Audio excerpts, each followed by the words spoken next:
Maior, nós vamos continuar tratando a respeito da justificação pela fé.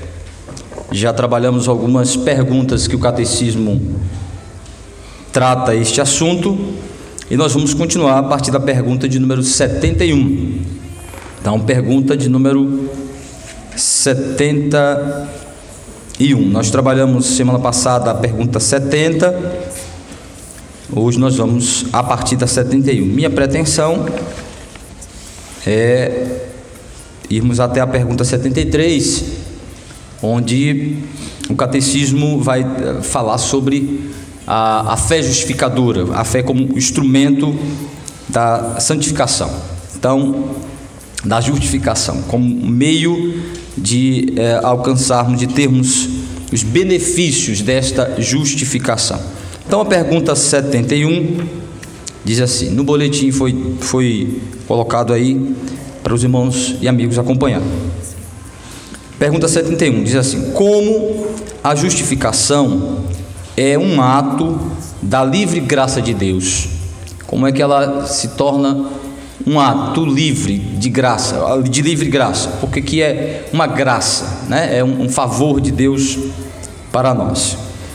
A resposta diz assim: apesar de Cristo ter satisfeito a justiça de Deus de modo apropriado, real e pleno, por sua obediência e morte em favor dos que são justificados, a justificação deles é um ato da livre graça de Deus, uma vez que Deus aceita a satisfação de um fiador que poderia ter exigido deles, mas ele providenciou em seu Filho unigênito e imputa-lhe a justiça de Cristo sem nada lhes exigir.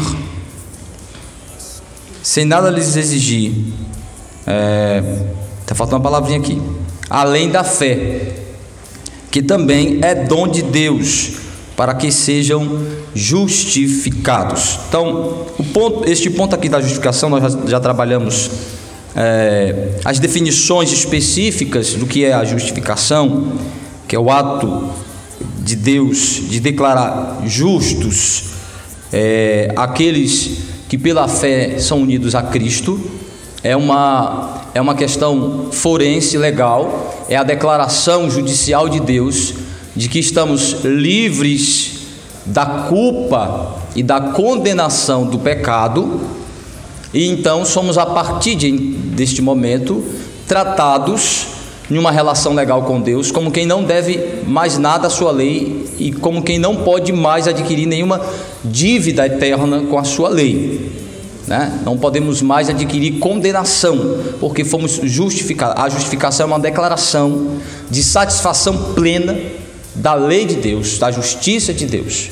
Então, aquilo que Deus exige para termos uma relação legal, judicial com Ele, de plena aceitação, é satisfeita em Cristo. Então, a justificação é o ato em que Deus, baseado na obra de Cristo, na pessoa de Cristo, nos declara judicialmente justos.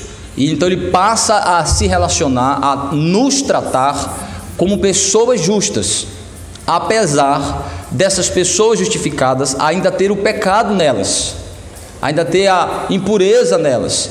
Porém, a relação com Deus, a relação legal com Deus, é de total desimpedimento, sem qualquer barreira, sem qualquer empecilho. Por quê?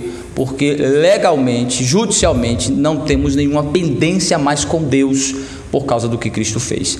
Então, esse aspecto é todo feito inicialmente fora de nós. Então, isso já foi explicado, a gente já entendeu isso. Porque a base de nossa salvação é a justificação, é a justiça de Cristo imputada. Essa expressão imputar é declarar judicialmente alguém totalmente livre de qualquer culpa, de qualquer pendência com a lei. É declarar inocente, no sentido absoluto da palavra, não que a gente nunca tenha tido pecado, que a gente não tenha culpa, nunca teve culpa, mas que agora voltamos a esse status de não ter mais nenhum problema com a lei. né, de livres, de absolvidos, não porque são inocentes originalmente, mas porque resolveram toda a sua pendência com a lei.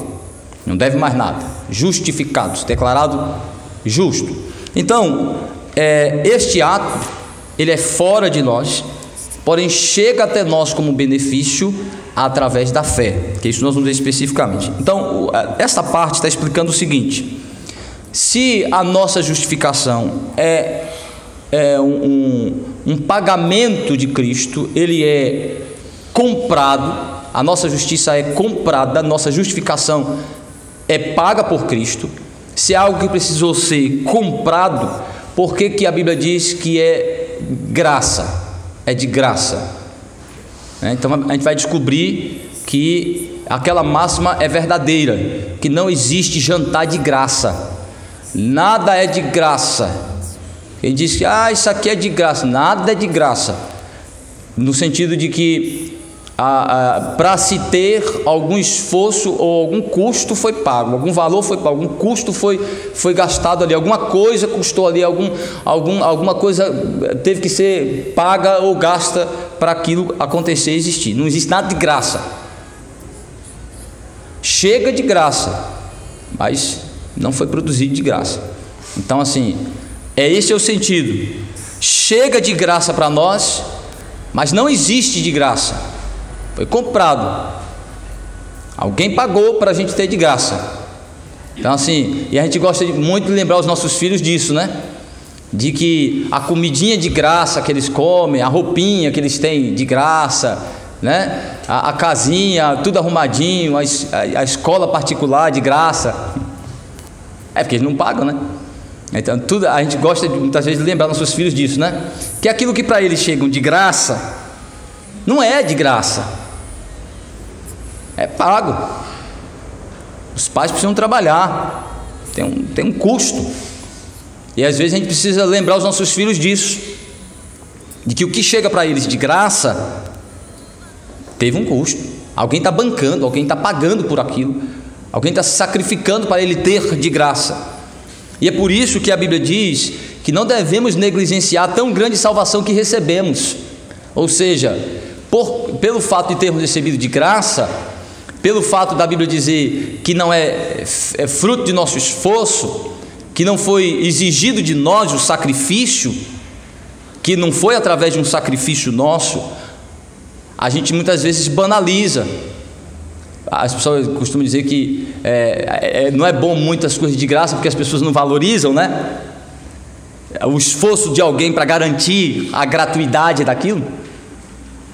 E aí, muitas vezes ocorre conosco, de que a nossa salvação, todos os benefícios atrelados à nossa salvação, todas as bênçãos atreladas à nossa salvação, muitas vezes, como essa aqui, a de podermos estar reunidos no dia do Senhor, de podermos prestar culto, de podermos estudar a palavra de Deus, termos acesso ao conhecimento de Deus através da sua palavra, um grande privilégio, uma grande bênção de termos nossas mentes iluminadas pelo Espírito Santo para compreender aquilo que estamos estudando aqui e sermos espiritualmente beneficiados com graça, com poder, com bênçãos em Cristo naquilo que a gente está estudando aqui.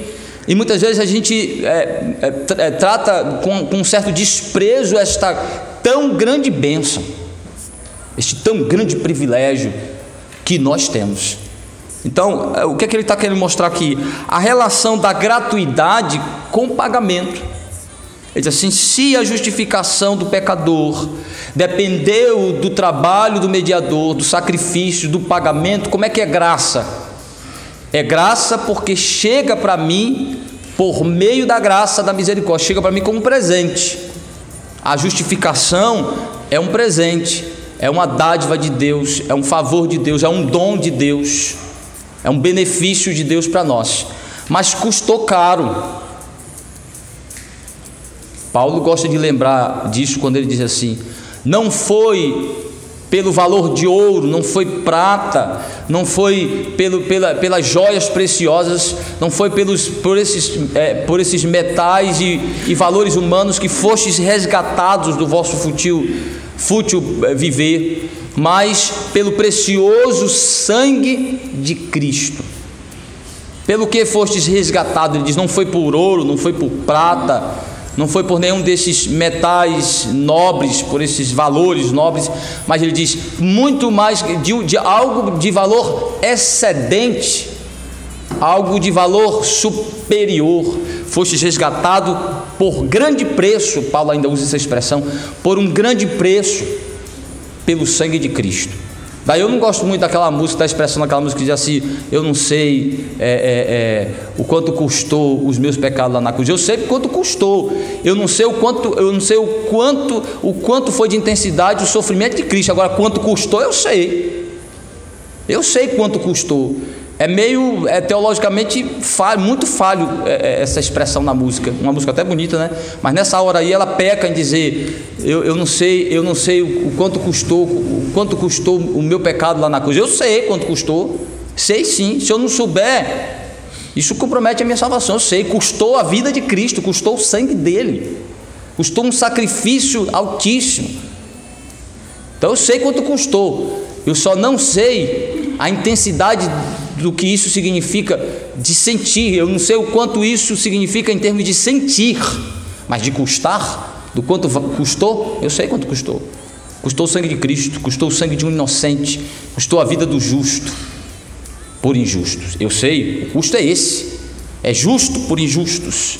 Então, é isso que a pergunta está tratando, a relação de graça com pagamento.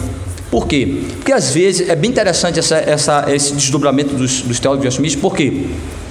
Porque às vezes a gente fica com a sensação da graça de ser algo da parte de Deus, como um tipo de arrumadinho divino, de jeitinho de Deus, Deus, anistia divina, como se graça não estivesse relacionada à satisfação de justiça, como se graça fosse um presente resultante de burlação da lei, de manipulação, de diminuição de padrão, de alteração de padrão de Deus. Deus diminuiu o padrão de exigência, Deus achou uma brecha na lei lá e passou a gente.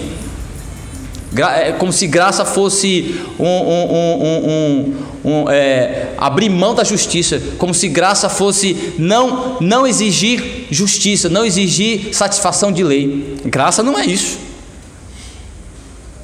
E às vezes a gente trata a salvação como salvação pela graça, como se ela não tivesse relação nenhuma com a lei, como se ela não tivesse relação nenhuma com justiça, como se ela não tivesse relação nenhuma com pagamento de dívida. E não é isso. Graça, e muitas vezes nossa sensação de salvação pela graça é dizer assim, a gente exclui totalmente as obras, né? Assim, é porque a salvação é pela graça, as obras da lei ficam totalmente fora.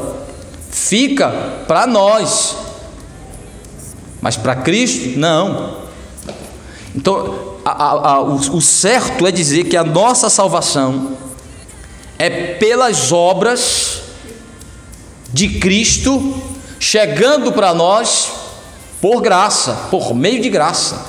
Ou seja, a salvação é o resultado de justiça, de obras de justiça, vindo até nós, que é as obras de justiça de Cristo, chegando como uma dádiva, uma bênção, uma graça.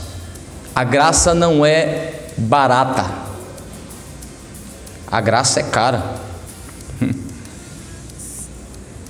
Deus, para ser gracioso, você imagina?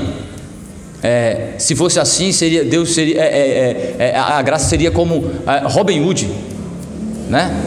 É um justiceiro, dá presente para os pobres do dinheiro que foi tirado do roubador, do ladrão, do aproveitador de impostos, do usurpador. Então a ideia de que o Robin Hood no final é o que faz a justiça, é o justiceiro. Por quê? A ideia de que o rei tributava o povo, que o rei humilhava o povo, que o rei sugava o dinheiro do povo pelos tributos. Então Robin Hood, vendo a injustiça, os pobres ficando mais pobres, ia lá, roubava o dinheiro do rei, fruto dos impostos, devolvia para o povo, ficava com a parte, devolvia para o povo, então fazia justiça. Então, assim, final das contas, é fazer festa com o dinheiro dos outros e receber o mérito. Não, Deus não faz isso não. Quando Ele nos dá aquilo que chama de presente de graça, Ele pagou o preço correto que aquilo vale. Ele pagou o custo daquilo ali. Ele atendeu as exigências para ter aquele presente para dar. Ele não faz festa com o dinheiro dos outros e nem através de burlação de lei. Então vejam, vamos analisar os textos que confirmam esta visão dos teólogos de Westminster a respeito de que a justificação ela é o resultado de uma compra, de um sacrifício chegando para nós como um presente. Então, ainda que Cristo, pela obediência à morte, pela sua obediência e morte, prestasse uma verdadeira satisfação, essa palavra, prestar satisfação, é pagar, é se submeter às exigências para adquirir a salvação, para adquirir a bênção, para poder dá-la, real e plena, a justiça de Deus em favor dos que são justificados. Então vejam aí, alguém abra o texto, por favor, para nos ajudar, de Romanos capítulo 5, de 8 a 10 e versículo 19. Então, ainda que seja um pagamento, uma satisfação de justiça, então diz assim, essa é a base. Deus só dá esse presente porque Ele comprou através do Filho, conquistou através do Filho, tá? Daí a dificuldade de alguns teólogos têm de entender como é que Deus paga ao próprio Deus, né? É Deus pagando ao próprio Deus, né? Porque a dívida é com Deus, que a dívida não é com Satanás. Nossa dívida não é com Satanás, nossa dívida é com Deus. Pecado não é transgressão da lei de Satanás, pecado é transgressão da lei de Deus. Então eu adquiro, Adão adquire uma dívida eterna para todos os homens, quando, na figura de um mediador, transgrediu a lei de Deus. Nós cometemos pecado porque transgredimos a lei de Deus. Então a transgressão da lei de Deus é o que nos coloca em uma dívida moral com Deus. E Cristo pagou pelos nossos pecados. Então Ele pagou a quem? A Deus. A Deus. Satisfez a justiça de quem? De Deus. O que Jesus fez em relação a Satanás? Apenas nos tirou das suas amarras, como um verdugo estabelecido pelo próprio Deus, como um escravizador de nossa consciência, de nosso coração, de nossa mente, como uma maldição imposta por Deus como consequência da transgressão de sua lei. Então o que Cristo fez foi nos livrar das amarras, da opressão de Satanás, não do domínio de posse de Satanás ou de uma relação legal que tivéssemos com ele. Já vimos aqui que Satanás não é nem um promotor verdadeiro, legítimo. Ele é um acusador no sentido pejorativo da palavra. Ele é um fofoqueiro, ele é um difamador, ele é um disseminador de contendas. Satanás não é um promotor legítimo, porque o que é um promotor legítimo? É alguém que apresenta acusações baseadas em informações válidas sobre o réu, contidas nos autos, com provas apresentadas, seguindo o rito jurídico, seguindo as normas da lei vigente. Então, qual é o propósito do promotor? É fazer justiça conforme o padrão moral que ele está submetido, de uma lei. É fazer cumprir a lei. Tentar provar que o réu é culpado do que se lhe acusa, baseado nas provas e na lei. Então Satanás não está preocupado em fazer a palavra de Deus ser cumprida. Satanás não quer que a justiça de Deus seja satisfeita. Satanás não é um promotor preocupado em que os homens sejam tratados de maneira justa, de que a lei de Deus seja satisfeita, de que a lei de Deus seja obedecida, de citar Jesus diz que ele não pode, Satanás não pode ser promotor. Por quê? Porque ele é mentiroso. Ele não vai jurar em nome da verdade, ele não vai falar a verdade, ele não vai fazer acusações verdadeiras, ele vai fazer acusações falsas, mentirosas. Então ele não é um legítimo promotor. Não é como pintou Ariano Suassuna no Alto da Compadecida, refletindo o pensamento católico de que Satanás é o acusador legítimo como um promotor. Jesus disse que ele é um acusador mentiroso, falso, nos protege dele porque ele é falso e mentiroso. Ele não nos acusa baseado na lei, ele não cita a lei de Deus, a palavra de Deus, ele deturpa ela. Então Satanás não é promotor legítimo, isso é falso, isso é mentiroso. Então, por isso que ele não configurará no tribunal de Cristo como membro da corte, como parte da corte. Não, Satanás é réu, e réu já com a sentença certa, réu confesso, já condenado, só falta receber a sentença final. Então ele não vai configurar, Satanás não vai ficar sentado na mesinha lá para fazer suas acusações como um promotor. Não, Satanás vai sentar na cadeira dos réus e será julgado e condenado e sentenciado junto com os demônios e com os ímpios. Então Satanás não é promotor legítimo. Então Jesus Cristo paga a nossa dívida com Deus, para Deus, através da satisfação da justiça. Ele satisfaz a exigência da lei de Deus para poder livrar os culpados dela. Então vejam aí, Romanos capítulo 5, de 8 a 10 e versículo 19, quem achou ler? Mas Deus aprova o seu próprio amor para conosco pelo fato de ter Cristo morrido por nós, sendo nós ainda pecadores.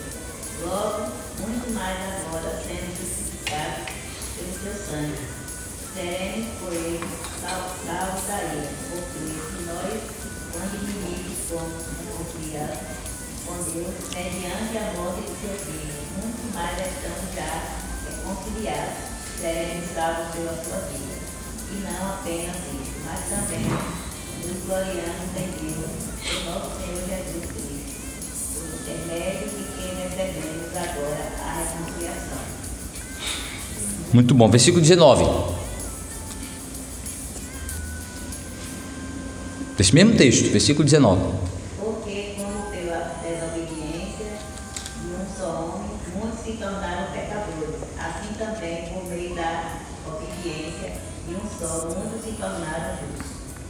Nesse texto, Paulo mostra a nossa justificação primeiro como um ato de Cristo, a justificação no ato substituto de Cristo, e depois a justificação como uma bênção chegando até nós, benefício chegando até nós. Então ele diz assim: Cristo morreu por nós quando nós ainda éramos pecadores. É óbvio, quando todos os eleitos ainda tinham.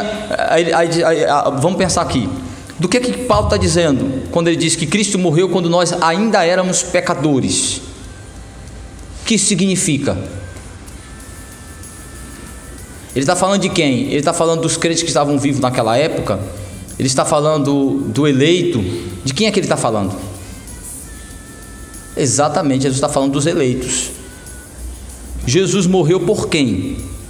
Jesus morreu por todos os eleitos. Mas não já tinha eleitos que morreram crendo em Cristo e foi para o céu? Sim, mas em um certo sentido eles ainda eram pecadores. Paulo explica isso em Romanos capítulo 3. A dívida ainda não tinha sido paga. Então assim, Cristo morreu por nós quando nós ainda estávamos em dívida com Deus, porque a dívida não tinha sido paga. Ele explica isso em Romanos capítulo 3, quando diz que o que é que Deus estava fazendo? Acumulando a dívida para o dia do seu pagamento. Quando foi que o pagamento foi feito? Quando foi que o pecado foi de fato expiado? Quando foi que o pecado de fato, a justiça de Deus foi satisfeita? Quando Cristo morreu pelos nossos pecados, quando Cristo foi sacrificado na cruz, quando Cristo tomou nosso lugar e recebeu a ira de Deus. Nesta hora que Deus derrama a sua ira, é aí que os pecados são pagos. É nesta hora que Cristo está sendo imolado, sacrificado. É nesta hora, neste ato, Paulo está se referindo a este momento, que a lei é satisfeita, que a justiça é feita, que a dívida é paga. Ele diz, ele fez isso quando nós ainda éramos pecadores. Agora estamos reconciliados. O que é que ele está falando? É da reconciliação como benefício através da fé, ou reconciliação como um ato diante do tribunal de Deus para todos os eleitos. É este aí que Paulo está falando. Paulo está falando disso. Ele está dizendo assim: antes de Cristo chegar e fazer seu sacrifício, todos os eleitos ainda estavam devendo, os pecados ainda estavam sem o devido tratamento, mas Deus ainda não estava reconciliado com o pecador no sentido pleno da palavra. Mas por que as pessoas antes de Cristo já eram salvas, iam para o céu e recebiam a justiça de Cristo? Porque era cheque pré-datado, era graça antecipada da justiça que viria, mas tinha certeza que viria. Então Deus antecipava o benefício da justiça de Cristo, mas ela só foi feita num ato. Então ele diz assim: quando nós ainda éramos inimigos, devedores, éramos ainda pessoas devendo a lei, ele morreu por nós e nos reconciliou. Então, em que âmbito é esta reconciliação? É a reconciliação do eleito com Deus, da criatura com o Criador, no ato do sacrifício da substituição do mediador. Nesta hora do seu sangue, por isso que diz que há poder no sangue de Cristo, apesar de alguns transformarem isso aí em algo místico, em algo supersticioso. Mas essa ideia de que há poder no sangue de Cristo é o poder que sua morte tem de satisfazer a lei de Deus e sua justiça e pagar a dívida e salvar pecadores. É o efeito de sua morte, é o poder de benefício, de consequência que tem sua morte, que a morte dele tem grande valor diante da justiça de Deus. É um justo que sua morte vale muito. Por isso que a ideia de que há poder no seu sangue é poder de resolver o problema plenamente do pecador com Deus. Não é no sentido místico de ficar invocando o sangue de Jesus tem poder. Isso aí é superstição, idolatria. Isso não tem nada a ver com o sentido bíblico da palavra, soteriológico da palavra. O poder que o sangue de Cristo tem sobre a sua vida é quando você, por fé, entende o valor espiritual, sobrenatural da obra de Cristo, primeiro como um meio de reconciliar você com Deus e de colocar em uma relação de filho protegido pela graça de Deus, inclusive contra Satanás. Aí sim. Então, aí ele está dizendo, quando nós ainda éramos pecadores, Cristo morreu por nós e nos reconciliou e deu aos apóstolos o ministério da reconciliação. Agora, a pregação de que os eleitos já estão reconciliados, então agora venham receber esta reconciliação por fé. Então aí ele está dizendo que isso foi feito através do sacrifício de Cristo, pelo derramado do seu sangue, fomos então agora já justificados. Olha que ele usa o termo, já estamos justificados. O que significa? Todos os eleitos, que aí agora que é uma pergunta um pouco complexa para vocês, tá? Vamos ver se vocês estão entendendo a minha linha de raciocínio. Nesse sentido, todo eleito já é justificado ou não? Já é, porque é algo fora de nós, porque ele só chega para nós como benefício pessoal por meio da fé, mas já precisa existir para poder chegar diante de Deus. Já foi aceito o sacrifício de Cristo, todos os eleitos já foram justificados. Em que sentido? A dívida já foi paga, já está garantido a base em que a graça chega para eles, em que Deus vai chamar só para receber o benefício de Cristo ter morrido por eles. É como os antepassados que creram sem ver. Pronto. E sem ter acontecido ainda no sentido histórico da palavra. Isso, antecipação do benefício daquilo que está garantido que vai acontecer. Eles recebiam a antecipação de algo que ia acontecer. Nós recebemos o benefício de algo que já aconteceu. Todos ligados em um mesmo ato. Como os puritanos gostavam de escrever, que a morte de Cristo é como a imagem de Cristo crucificado, e dividindo a história, e o que está adiante na sua frente é o Novo Testamento, é a nova aliança, o que está atrás dele é a antiga aliança. Então, todos ligados a Cristo. Na antiga aliança, os crentes recebendo a sombra do Cristo que estava por vir, olhando, vendo a sombra, a projeção de sua imagem ainda disforme, mas suficiente para entender que é o Messias.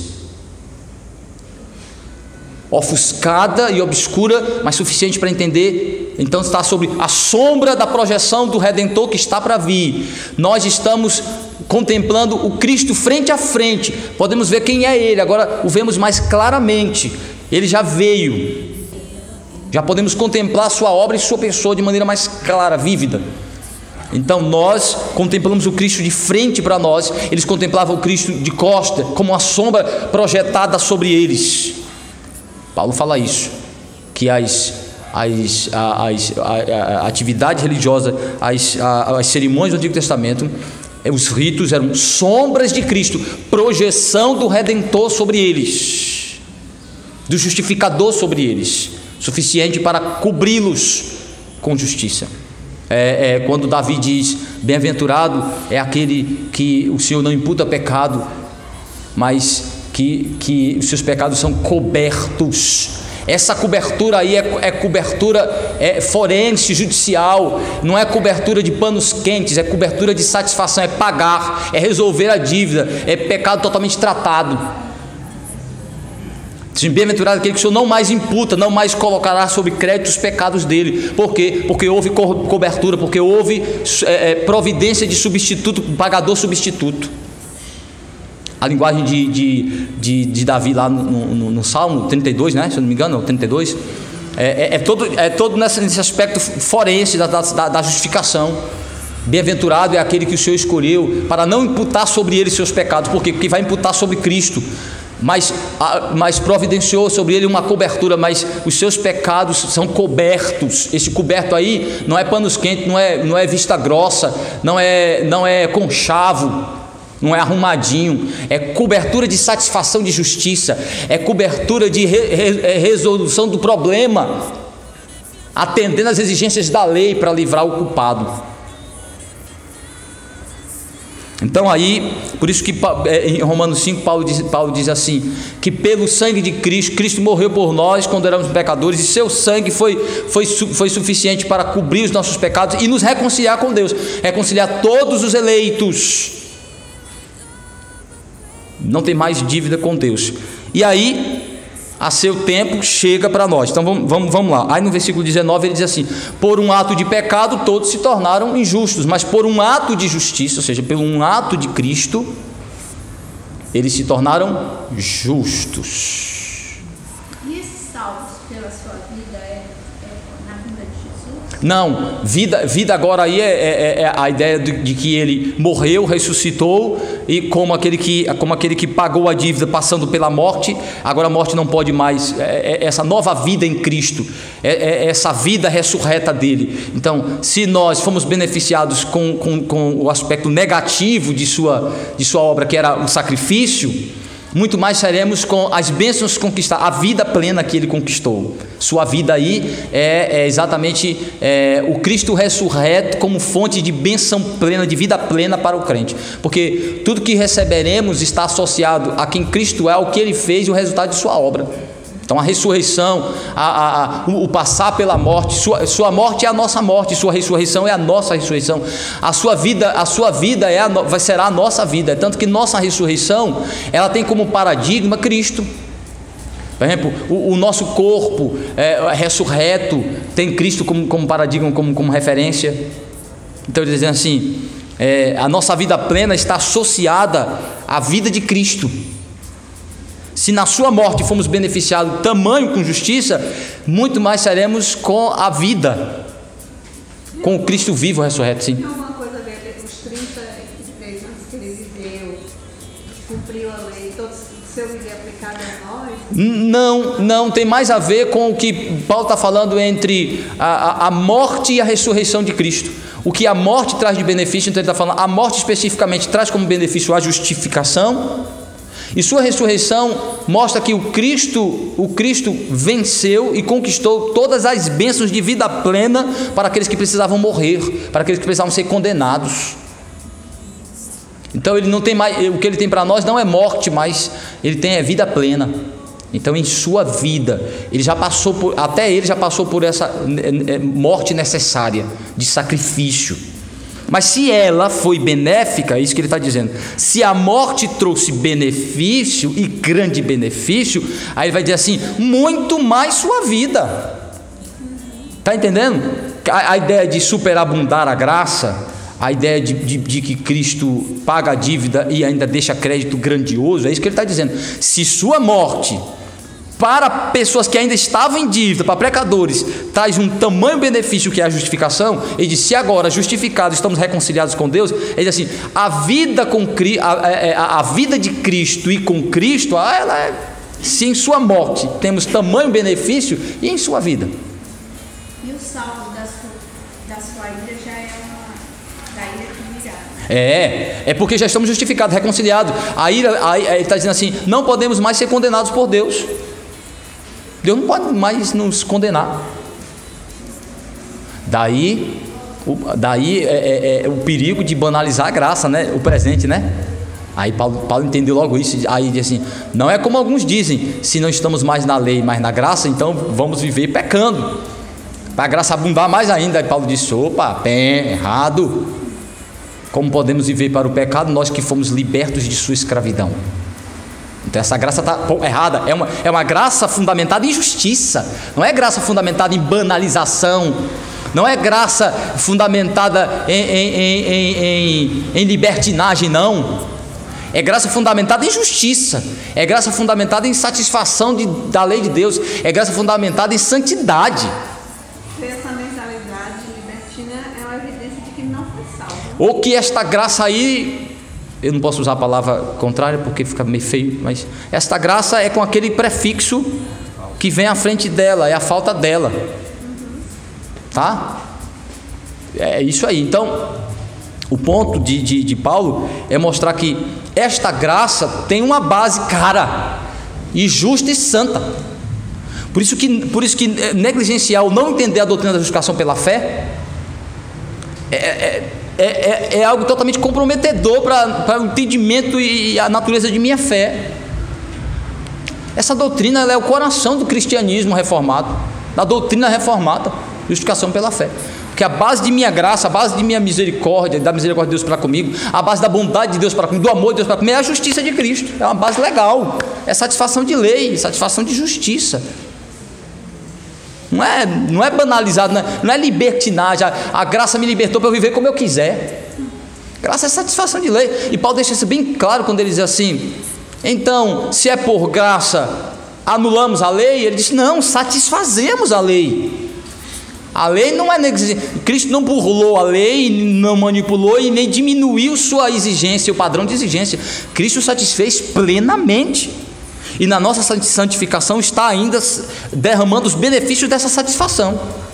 Então assim, o ponto é, nossa salvação é completa porque Cristo já realizou tudo que a lei exige. Qual é a confusão que a gente faz? Cristo já nos salvou, nós ainda que não recebemos todos os benefícios dessa salvação. O que ainda está incompleta não é a nossa salvação. O que está incompleto é o derramar desta salvação em nós. Mas a salvação como uma obra do Redentor, do Salvador, já está completa, está feita. Por isso que já fomos salvos, está feita. O que ainda não está completo é a aplicação dessa obra em nós. Por isso que os teólogos falam do já e ainda não, né, Eric? Tá aprendendo aí, bom, já e ainda não. Já fomos salvos no que tange a obra de Cristo. Já fomos salvos se somos eleitos, já chamados pelo Evangelho. Então já recebemos os primeiros benefícios da salvação. Então isso já garante que já estamos dentro dos benefícios da salvação iniciais. Isso já garante para nós que já estamos numa relação de salvos com Deus. Porém ainda seremos salvos no que diz respeito à libertação final do pecado em nós. Mas essa libertação já está garantida pelo sacrifício de Cristo, já está feita pelo sacrifício de Cristo, garantida pelo sacrifício de Cristo, porque Ele já garantiu as bases legais morais, escatológicos para a nossa ressurreição. Que é onde o estágio final, onde o pecado será totalmente tirado de nós. Baseado em quê? Em um esforço que a gente ainda tem para fazer? Não, só em esperar o tempo da obra de Cristo ser derramada de maneira completa em nós. Só chegar aos últimos benefícios já conquistados. A glorificação não é algo que Cristo ainda vai conquistar para nós. Na cruz Ele conquistou tudo isso. Ainda só não nos deu, porque este benefício pode esperar. Pode esperar. Porque Ele poderia simplesmente, ao nos dar a fé, dar todos os benefícios de a gente ficar completinho, perfeito na terra. Poderia fazer isso. Ao chamar pelo Evangelho da fé e fazer tudo.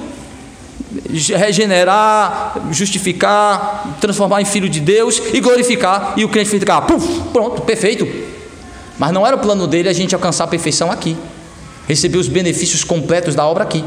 Elas seriam dados parte inicialmente suficiente para nos colocar numa posição já de salvos, mas ainda incompletos quanto à aplicação da obra, faltando ainda a santificação dada como um processo.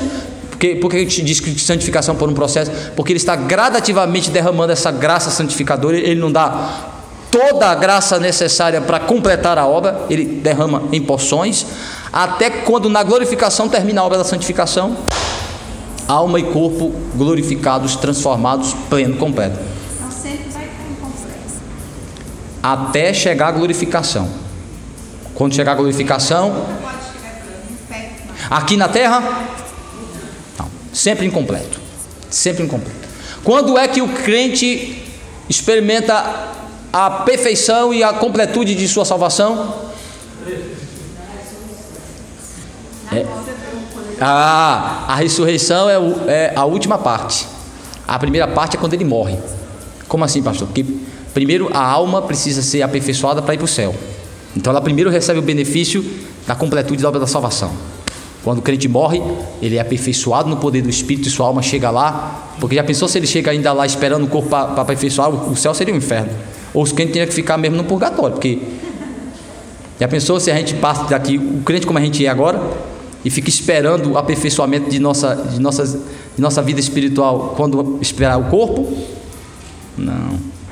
A alma do crente o catecismo fala sobre isso, inclusive acho que tem um ponto que ele vai falar sobre isso especificamente. Quando o crente morre, sua alma primeiro é aperfeiçoada, aí completa a obra da redenção, ele chega no céu como? Ele chega perfeito, a alma já glorificada. A primeira parte que recebe a glorificação é a alma. Ele tem que chegar diante de Deus já com a obra do Redentor completamente aplicada nele. Quem tiver vivo, sua alma, pronto. Está lá livre agora de qualquer pecado, porque o corpo já está. Aí, por isso que Paulo diz que o corpo vai experimentar corrupção.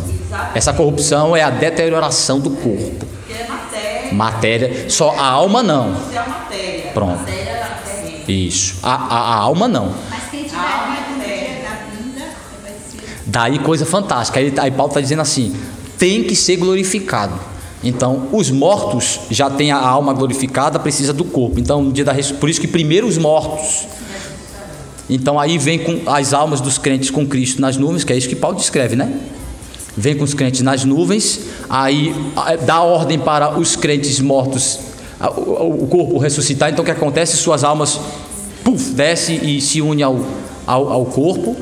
Eles então vêm, ressuscitados, e se unem a Cristo, que Paulo descreve exatamente isso. Com os corpos glorificados, ficam do lado de Cristo nas nuvens. Aí os vivos, é que a irmã Elani citou, os vivos são transformados. Então o que é que isso significa? Eles recebem agora o estágio final da redenção, ou seja, os benefícios finais. Sua alma e corpo imediatamente são glorificados, são completados, aí aperfeiçoados. Aí a obra de Cristo termina. Santos, de corpo e alma, corpo glorificado, transformado, semelhante aos crentes que morreram e ressuscitaram. E aí os crentes vivos, que automaticamente transformados, são arrebatados. Então veja que num arrebatamento secreto, você imagina, para acontecer isso aí, já Jesus está nas nuvens, os mortos ressuscitaram. Pense num barulho grande, gente. mortos saindo de tudo quanto é lugar, com os corpos glorificados e subindo para encontrar com Jesus nas nuvens, e os vivos sendo preparados para serem transformados. Ninguém vai ver isso, que está tudo cego. Aí não tem arrebatamento secreto. Arrebatamento é ao vivo, a cores e com muito barulho, porque a ideia de arrebatar aí é só o fato de que os vivos na terra, Cristo vai pegar e fazer assim com eles, ó. Arrebatar isso é tomar, é só isso. É pegar eles e tirar e colocar do lado dele. Quando ele baixar, eles chegarem todos juntos, porque a igreja volta completa, não volta em parte, gente. Ela volta completa, os vivos e os mortos eleitos, todos. Imagina, gente, não é pouca gente, né? É gente, né? De Adão até o último eleito, até a volta de Cristo. É gente demais, né? Mas vai ficar mais gente ainda na terra sem ser salvo do que os que sobem. Com certeza. Não sei, agora voltando com Cristo, eu não sei a quantidade dele, não sei aí eu não sei como dizer. Por quê? Porque os ímpios também vão ressuscitar, né? Não, eu estou falando o seguinte: aqui nós temos os salvos e não salvos. O dia da arrebatamento, sim, os que vão ser arrebatados é menor do que os que ficarão. A Bíblia diz isso. Dos ímpios? Os que são arrebatados é menos gente do que os ímpios. Os salvos serão menos. Não, é porque a gente pega alguns textos e aplica para isso aí, porque muitos são chamados pouco de escolhidos. Você está citando isso aí? Não posso aplicar isso não. Eu não posso dar essa precisão, porque não tem um texto claro que diz que não tem número. A Bíblia não diz que o número que o povo de Deus é menor do que. Fala que o caminho estreito. É estreito pela dificuldade que o homem tem. Não é estreito no sentido que vai passar pouca gente. Não, fica aí, porque São chamados poucos escolhidos. Sim, tá. Mas isso não significa, isso não está falando do número final dos eleitos. Está falando que muita gente é chamado, mas nem todo que é chamado. Está falando disso, está entendendo? Nem todo mundo que é chamado. Aí está falando de alguns ímpios que são chamados. Mas é menor. Da quantidade de chamado mas a obra final, veja só, mas a obra final é que vocês estão confundindo. Muitos são chamados, mas poucos são os escolhidos em relação à quantidade de chamados. E gente que é chamada. Mas não está falando do número final de crente, de salvo e não salvo, não. Não vamos entrar nisso aí, não, porque não tem essa descrição. O que eu quero dizer, o certo, não vamos entrar nesse método, não, que a gente vai discutir por um assunto que não. Pastor, Nem Freud nem contribui. Mas não há texto claro de dizer a quantidade de ímpios. Agora que vai ser muita gente, meu irmão. Quando Abraão que os filhos de Abraão são comparados às estrelas dos céus. É muita gente. Ele não pode nem contar. Então, assim, a gente pode dizer com precisão, é mais ou é menos, Não. O que eu sei é o seguinte: tem um número completo, os eleitos é um número fechado, é completo. Quando ele fala da dificuldade de entrar, quando ele fala de número menor, ele está comparando a algo específico. Então, diz assim, muita gente é chamada, mas desses muitos chamados, poucos desses é escolhido. Nem todos que são chamados são escolhidos. Está falando isso, está comparando entre a quantidade de chamados. Mas isso não está falando do resultado final desses está dizendo? Está entendendo? Então o ponto é: a volta de Cristo se dará neste aspecto, que ainda não é nem o nosso assunto. Supletivo, me ajuda. Deixa eu ver se eu foco aqui, que eu tenho que focar na justificação pela fé. Então o ponto é que Cristo volta, a glorificação do corpo, a glorificação dá primeiro na completude da aplicação da obra na alma e na ressurreição do corpo. Aí sim, aí o homem completo recebendo a glorificação. Por isso que o vivo precisa receber essa obra completa, corpo e alma, porque ele está vivo, não vai morrer, não vai experimentar essa mudança. Sim? Essa questão do corpo, ele acho que é mais meio que aquela história do copo meio vazio. Eita. Para uma pessoa botar no meio, mas para muitos está cheio. É de percepção, é de ponto de vista? É física quântica. Física quântica. Para alguns, Olhando parece muito. para alguns botar acima do meio, mas tem pouco. Mas eu não acho que fica só na percepção, porque a percepção humana é mesmo falha, né? O ponto de vista do homem é sempre limitado. Mas eu não acho que Deus vai deixar isso por uma mera questão de ponto de vista. Ele tem um número final completo, e esse número final é maior ou é menor. Agora,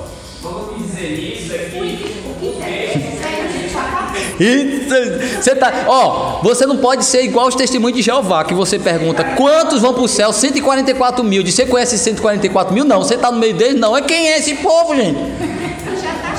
Não é você, não é ninguém que você conhece e já está cheio. E quem é, gente? Pelo amor de Deus, estamos procurando quem são os testemunhas de Jeová que faz parte dos 144 mil. Eu não conheço, nunca vi, porque todos dizem, não sei, tem um nome, já está fechado, eu vou ficar aqui no paraíso. Sim, mas quem é que vai, meu filho? Quem é os 144 mil? Não sei, ninguém viu. E eles esquecem de ler a outra página, né? Na outra página diz que é um número incontável. Só lê o lado de cá. Então assim, você... É a mesma coisa que você diz, rapaz, tem os eleitos. Você é dos eleitos? Não, não sou dos eleitos, mas tem. Quem é? Ninguém nunca viu. Parece como de mesmo, parece reportagem de Globo Repórter. Quem são? Que comem? Onde estão? Como vivem? Quem será? Onde estão? Como encontrá-los? Então assim... Não. Vai ser muito... Paulo diz assim, há evidências de que você é um eleito, é importante, você identifica como eleito, a identificação de um eleito, de um salvo. Não fica aí procurando com a lanterna onde estão os justos, não, onde estão os eleitos, não. Finalmente, não sei, uma coisa é certa, a obra final do Messias é vitoriosa. Há uma humanidade restaurada, há uma quantidade significativa da humanidade restaurada para uma nova vida com Cristo Jesus, para governar eternamente com Ele. Só um número aqui. Há mais estrelas no céu do que areia no mar, grãos de areia no mar. E ele mandou contar, né? Diz que é mais do que isso aí. Então, vamos lá. E nós somos todos filhos de Adão, os crentes, né? Meus irmãos, nós só trabalhamos um texto. Meu Deus, tenha misericórdia de mim. Efésios capítulo 1, versículos de 3 a 7. Vejam aí. Então, a justificação ainda que ela seja um pagamento feito por Cristo, porque é satisfação da justiça, ele em favor dos que são justificados, chega por graça. Contudo, aí ele diz, a sua justificação é de livre graça para eles. E é bem interessante essa expressão, porque é livre graça, porque é presente baseado numa liberalidade de Deus que não tem qualquer tipo de interferência para fazer essa escolha. É livre graça, ou seja, é livre vontade. Deus não é constrangido a presentear com a salvação ninguém. Ele escolheu quem ele quis dar este presente. Por quê? Porque não há nenhuma interferência externa de constrangimento, de dívida, de mérito humano, de injustiça, porque injustiça é direito garantido não dado. Injustiça é isso, é direito não dado. Isso é injustiça. Então nós temos o direito de ser salvos? Não. Então quando Deus dá para a gente, é misericórdia e graça. Nós não só não podemos exigir de Deus, não podemos, como somos indignos, não merecemos. Não é só que nós não temos o direito, nós não temos nem como adquirir o direito. Nós somos, não é só isso, somos ainda indignos. Nós não merecemos nem um presente. Porque a visão do Papai Noel é presentear os meninos bonzinhos, né? Olha, isso é um verdadeiro engodo, engano e deturpação da graça. Porque a ideia de graça, a ideia, qual é o espírito que o Papai Noel estimula?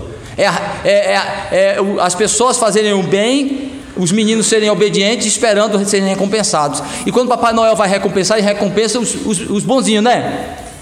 Se for um bom menino, eu vou lhe recompensar. Isso é graça? Isso não é graça. Isso não é presente, isso é mérito. Recompensa. É recompensa. Então o espírito natalino do Papai Noel não pode representar a graça. Porque graça não é só Deus presenteando pessoas que não merecem, dando de graça o que eles não puderam comprar. É pessoas indignas. nós não somos só mendigos, nós somos marginais. Vocês estão entendendo a gravidade da coisa? Nós não somos só mendigos, somos malfeitores. Por que Jesus morre do lado de 2 malfeitores? Não é só uma configuração cinematográfica, teatral. Não, é a descrição de nossa realidade espiritual aos olhos de Deus. É o que Deus pensa de nós. Quem é que nós somos? O que é que Deus pensa do Filho? O Filho é um justo no meio de pecadores, para salvar pecadores. O que é que Deus pensa de nós? Corruptos, marginais, maus, perversos, cruéis, mentirosos, hipócritas, ingratos, rebeldes, representados por quem? Pelos 2 ladrões da cruz. Mas olha onde a graça está presente. Um ladrão é salvo, que a Igreja Católica transformou em bom ladrão. Que bom o quê, gente? Que bom ladrão, coisa nenhuma. Ladrão mesmo, mal perverso. Bom é Deus, que pela graça alcançou um ladrão. Por isso que lá representa muito bem a realidade da justiça e da graça. O justo morrendo por injustos, mas a graça de Deus alcançando injustos por causa da justiça do justo, Cristo. Dentre esses malfeitores ali representados pelos 2, Deus escolheu alguns desses malfeitores para receber graça baseado na justiça de Cristo. Dá para pregar um sermão evangelístico profundo nesse texto da crucificação, né?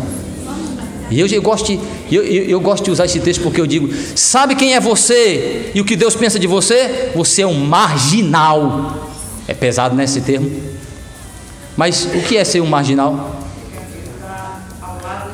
A margem da lei, fora do padrão da lei. E nós somos o quê? Tem que chamar o pecador do que ele é. Isso que ele é. O justo é Cristo. O injusto e marginal somos nós. Quem está dentro da lei é Cristo. Nós estamos fora, à margem. Nós estamos à margem. Somos marginais, transgressores da lei, fora do padrão perfeito, justo de Deus. Cristo é o justo que justifica marginais, que justifica pecadores. Estão entendendo aí, meu irmão, a profundidade do negócio? Então ele diz: mesmo sendo pago por Cristo, chega para nós como graça, presente, mas esse presente há uma base de justiça. Vejam aí, Efésios 1, de 3 a 7, quem achou, leia. Pastor, sim, meu irmão. Da mesma forma que essa graça não nos pertence, do ponto de vista que não fomos nós que merecemos, nós levamos isso para as nossas relações sociais, com relação ao trabalho. Quando a gente trabalha, a gente tem que trabalhar para Deus, não para o patrão. E nós não merecemos aquele salário ainda assim, é a graça de Deus. Mas o que tem se colocado hoje é que vamos contratar pessoas por merecimento, né? Por mérito. Por mérito, mas isso ainda não é perfeito, porque por mérito ninguém merece estar em lugar nenhum.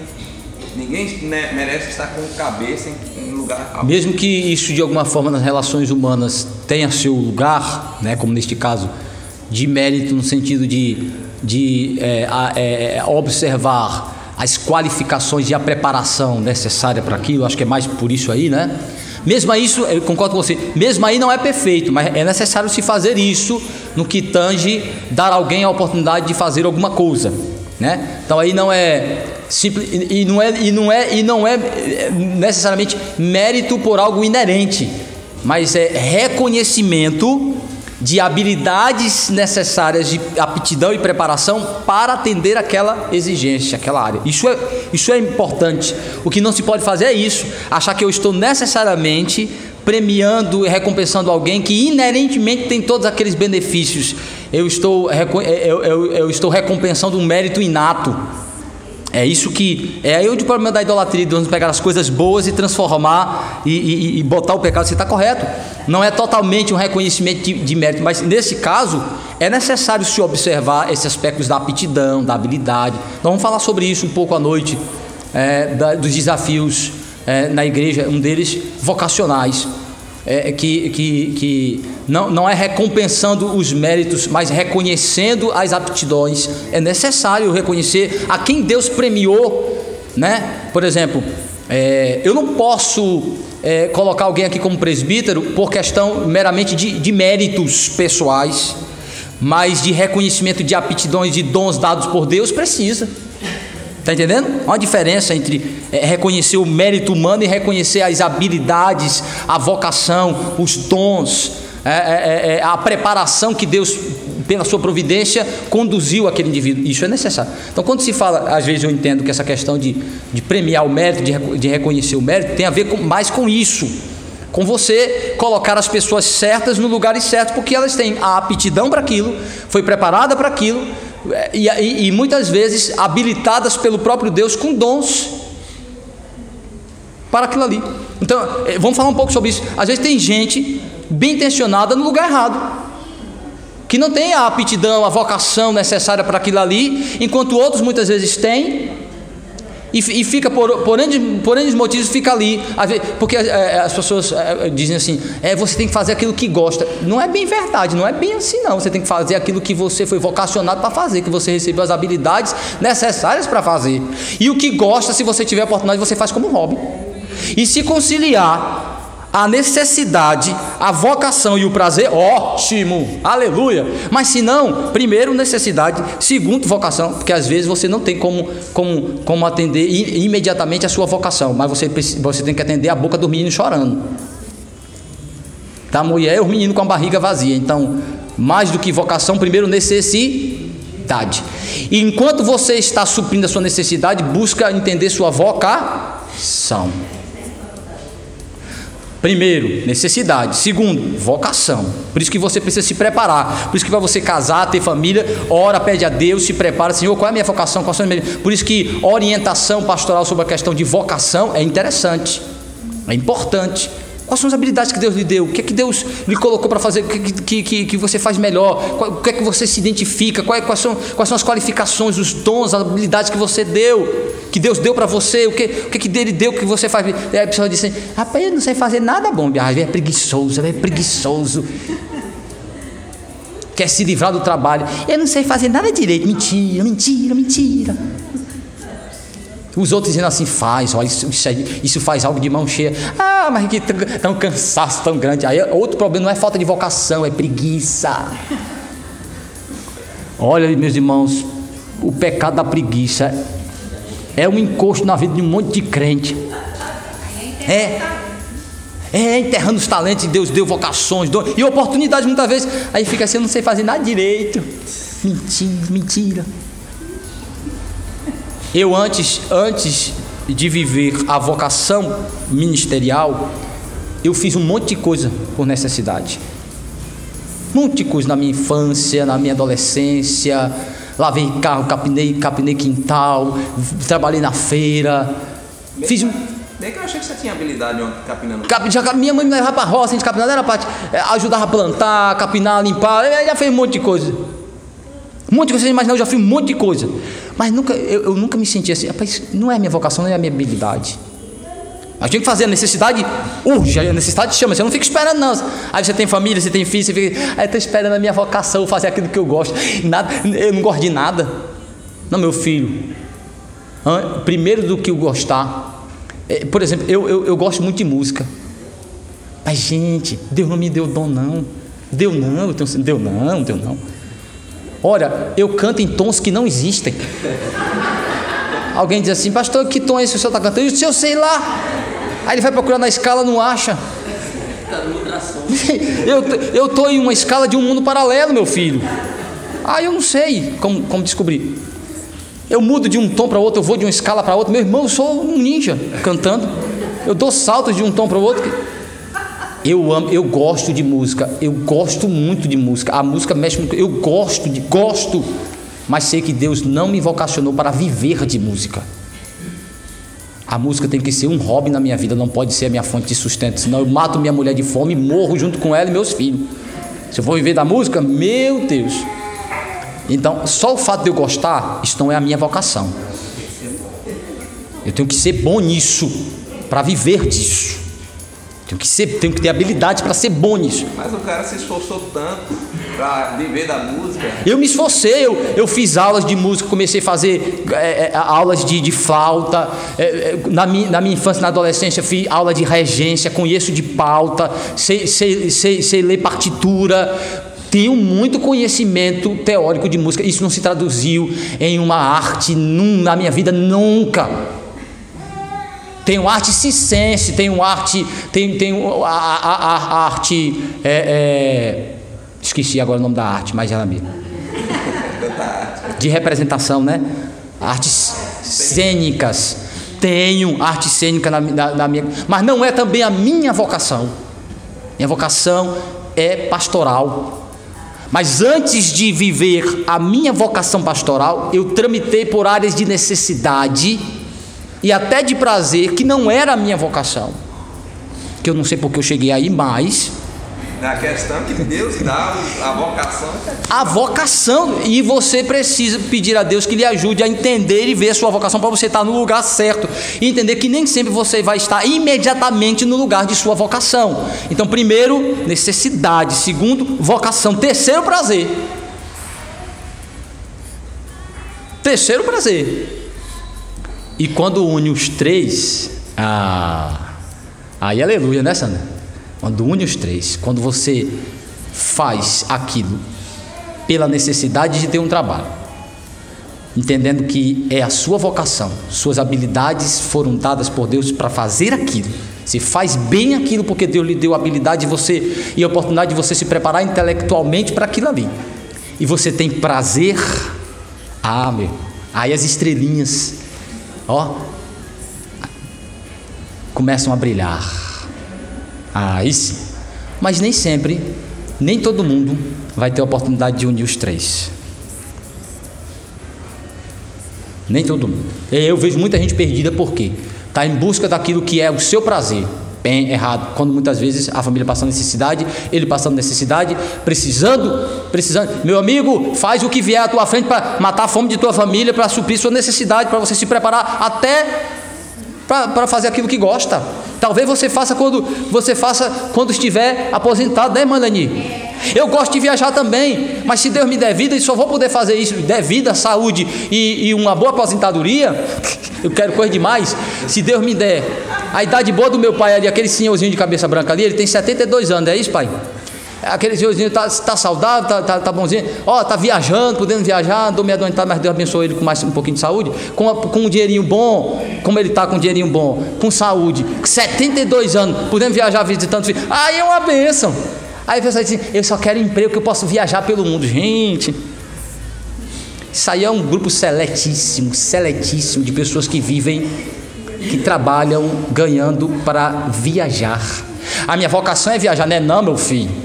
Não, vai, é hobby, isso aí você faz quando você tem dinheiro. Heitor tá ali, doido para juntar dinheiro para ele sair viajando por esse mundo todo com Bia, mas isso vai demorar. Então, não sei porque eu disse isso, falando de vocação, mas foi bom, eu acho, porque os irmãos prestaram mais atenção em mim agora, mas aí, vamos lá, 1 Timóteo capítulo, a graça de Deus, acabou o desvio, vamos converte, 1 Timóteo capítulo 2, versículos 5 e 6, sei que tinha a ver com o que eu falei, mas perdi o rumo, mas vamos lá, desde que Deus, veja, contudo, a justificação é livre graça, porque eu estava falando de dons que Deus dá, né? Dos dons, é livre graça, é presente para eles, desde que Deus aceite a satisfação de um fiador, a qual podia ser exigida deles próprio, mas Deus proveu este fiador, seu filho. Então veja aí, 1 Timóteo, vamos fazer assim, eu vou citar os textos, irmãos, abram por favor para me ajudar. Já? Não? Meu irmão, lê aí, alguém que achou? Efésios 1. Uma revelação me foi dado conhecer o mistério, como escrevi há pouco, resumidamente, para que quando ledes podeis compreender o meu discernimento. Efésios 1, de 3 a 7.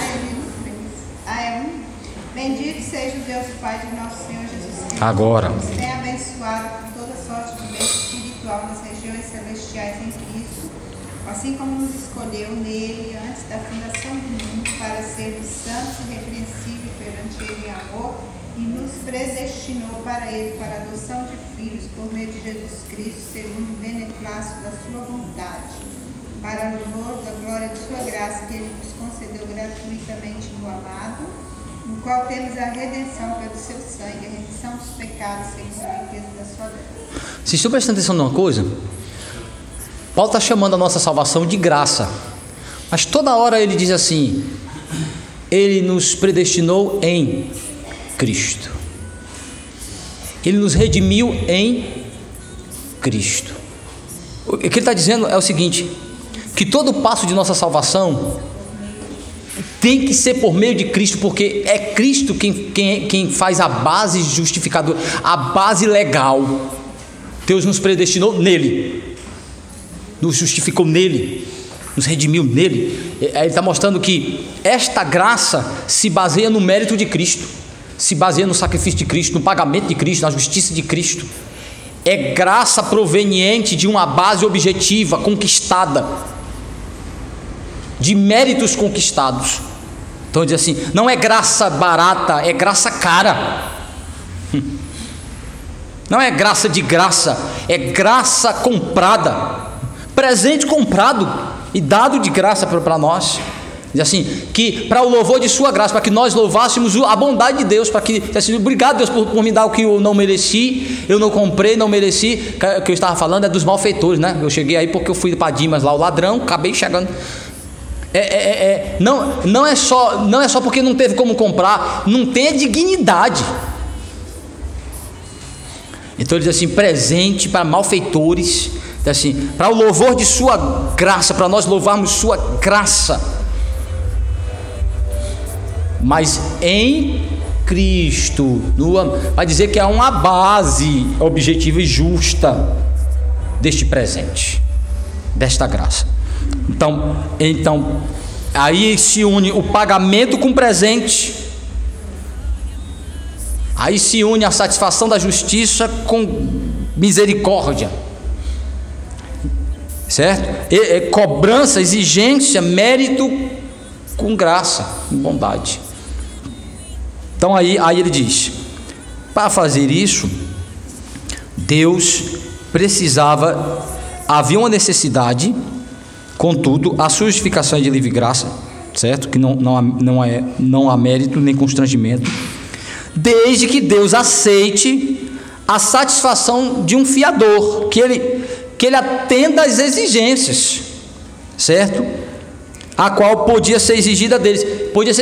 Deus poderia exigir de nós um fiador, como a gente faz quando fazem conosco, quando a gente vai comprar e financiar alguma coisa, aquele banco que Ricardo trabalha. Tem que ter um fiador para lhe dar, para financiar esse valor aí que você quer. Alguém tem que garantir. O que é um fiador? É o garantidor. Mas para isso mas para ele garantir, ele precisa o quê? Ele tem mérito, ele tem que estar dentro das exigências, ele tem que ter riqueza. Primeira coisa, tem que ter riqueza. Tratando-se de dinheiro, tem que ter riqueza.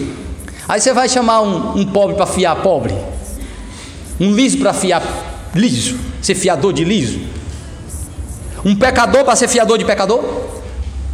Cristo não pode ser pecador. Como é que Cristo vai, como pecador, ser fiador de pecadores? Como é que devedor vai garantir pagamento de outros devedores? Você negativado na receita, aí você vai lá ser fiador de alguém. O que é que eles fazem? Pega você, pague o primeiro que você deve, caloteiro. Não pode.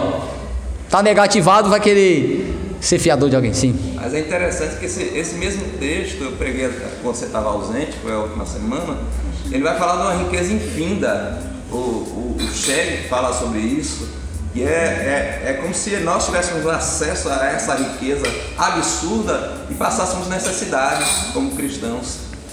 É isso mesmo. Como o rico que se comporta como um pobre. Às vezes o nosso caso é por ignorância, né? E por não saber o que está, a riqueza ao nosso alcance, né? É igual aquela visão aquela imagem que Salomão descreve, não sei se é em Eclesiastes ou em Apocalipse, quando ele diz que o preguiçoso morre de fome porque não tem coragem de pôr a mão sobre o prato para levar à boca. Olha que coisa terrível, né? Ele dizendo que o preguiçoso morre de fome porque não tem coragem de colocar a mão no prato para levar à boca. E isso acontece mesmo, né, gente? A pessoa preguiçosa fica suja, não come, porque não tem coragem de fazer a comida, não tem coragem de pentear o cabelo, lavar o cabelo. Gente, tendo água, tendo tudo à sua mesa, a preguiça mata, e mata de fome. E tem muita gente que a pobreza é resultado primeiro da preguiça. Tem esses casos, preguiça, não tem coragem. Que às vezes você pega essas pessoas que passam pedindo, você diz assim: olha, eu tenho uma roupa aqui para você lavar, você lava? Então não quer dar, né? Tem você capinar o terreno, você capinar aqui, você capina, eu lhe pago? Não, eu não posso não, eu sou doente. Olha, você vê que não tem nada, feliz. Então minha mãe, não, eu não posso fazer isso aí não, infeliz. Tá pedindo esmola, não é porque não teve oportunidade na vida não, é porque é preguiçoso. Tem muita gente que é preguiçosa mesmo. E aí ele está dizendo assim, e é verdade, espiritualmente também existe isso. A gente muitas vezes morre de fome, passa necessidade espiritual, porque não entende a grandiosidade dos benefícios que nós temos em Cristo, e não usamos os meios de graça. Por isso que é meio de graça, é meio em que é onde está as cumbucas que eu boto a mão para receber graça de Cristo, o alimento de Cristo, a comunhão, a pregação, a leitura da palavra de Deus, a oração, os sacramentos, ouvir a igreja, comungar com os irmãos. A comunhão, que é uma fonte extraordinária do derramar da graça. Lembrando que isso foi dito por Deus no Antigo Testamento, quando o salmista registrou no Salmo 139, que aí há a bênção de Deus na união dos crentes. Como é bom e agradável estarem unidos, irmãos, debaixo da bênção araônica, da bênção do verdadeiro sacerdote, que ali não é a bênção de Arão, mas a bênção de Cristo, o verdadeiro sumo sacerdote, que derrama as suas bênçãos. A ideia de que tinha que pingar é para dizer que a graça que vem é abundante, mas ela também vem gotejante sobre nós, ou seja, ela é transbordante, mas é gotejante também, porque a gente vai experimentando gradativamente desta graça, a gente vai à fonte sempre lá alimentar-se desta graça. Porque tem gente que acha, não, eu já me converti, Jesus já me salvou, não precisa mais de nada. Não, eu preciso continuamente desta graça. Só falando sobre esse texto, o entendimento é de que quando se derrama o óleo sobre a cabeça dos animais, as moscas se afastam, ou seja, até os pensamentos divagam. Mas você foi longe, hein? Foi bom, foi bonito essa ilustração. Os pensamentos que povoam sobre a nossa cabeça, como moscas, quando o óleo de Deus derrama, a gente... Aleluia, irmão. Mas é isso mesmo, a ideia de fato, pode alegorizar demais, mas a ideia é exatamente essa, de que a bênção nos cobre em vários sentidos, de suprir as necessidades e também de nos livrar, de nos livrar do mal, de nos fortalecer espiritualmente para resistir às tentações, para dissipar as trevas que ainda rodeiam sobre nós, sem dúvida, com certeza. Então vamos continuar. E aí ele mostra que esta graça está fundamentada na obra de Cristo.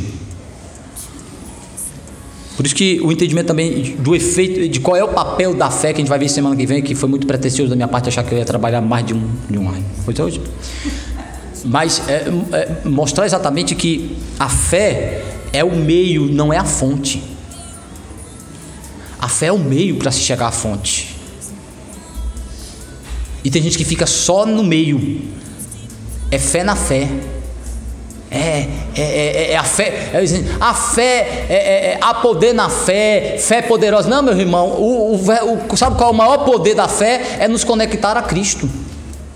Esse é o maior poder da fé, é nos conectar à verdadeira fonte de poder. Qual é a fonte de poder? É Cristo. E qual é o papel da fé? Nos conectar a Cristo, fonte de verdadeiro poder e graça. Então, tem gente achando que é fé por fé, fé na fé. Tem a fé poderosa. Não, meu irmão, poderoso é o Senhor. A fé nos conecta a Ele. Então vejam aí, 1 Timóteo 2, 5 e 6, Mateus 20, versículo 28, Isaías 53, 5 e 6, Hebreus 7, 22 e Romanos 8, 32. Vamos por parte. Então, 1 Timóteo 2, 5 e 6. Isso, por favor, Marlete. Porquanto há um só Deus, um só mediador entre Deus e os homens, Cristo Jesus, homem, o qual a si mesmo se deu em resgate por todos, testemunho que se deve prestar em tempos oportunos. Ele está dizendo que para Deus nos dar este presente, era necessário ter um fiador. Ele não exigiu de nós, ele mesmo providenciou este fiador, que é Jesus Cristo, que é seu Filho.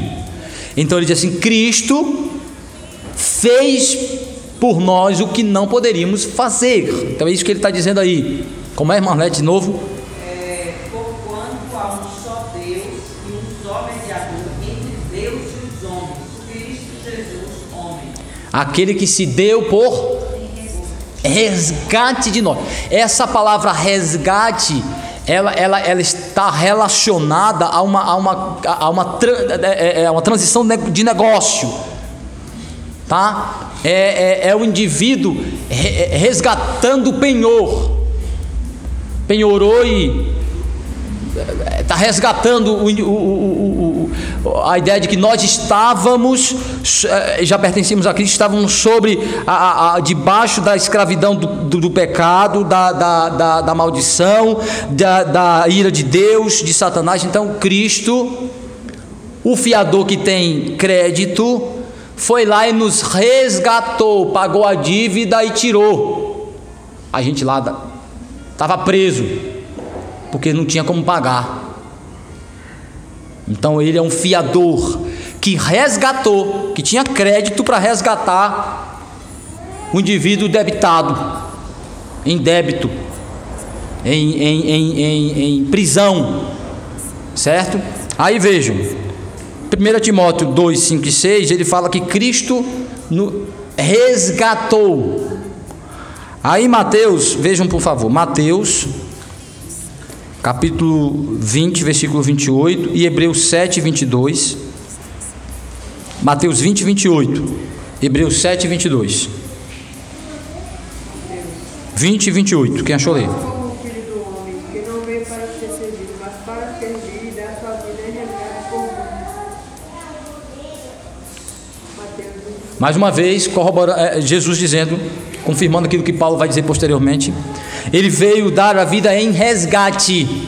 Mais uma vez, papel do fiador, resgatar a dívida, pagar. Por isso que Paulo vai usar lá em Gálatas a expressão rasgou a cédula, rasgou o contrato. Ali é como se fosse uma promissória, né?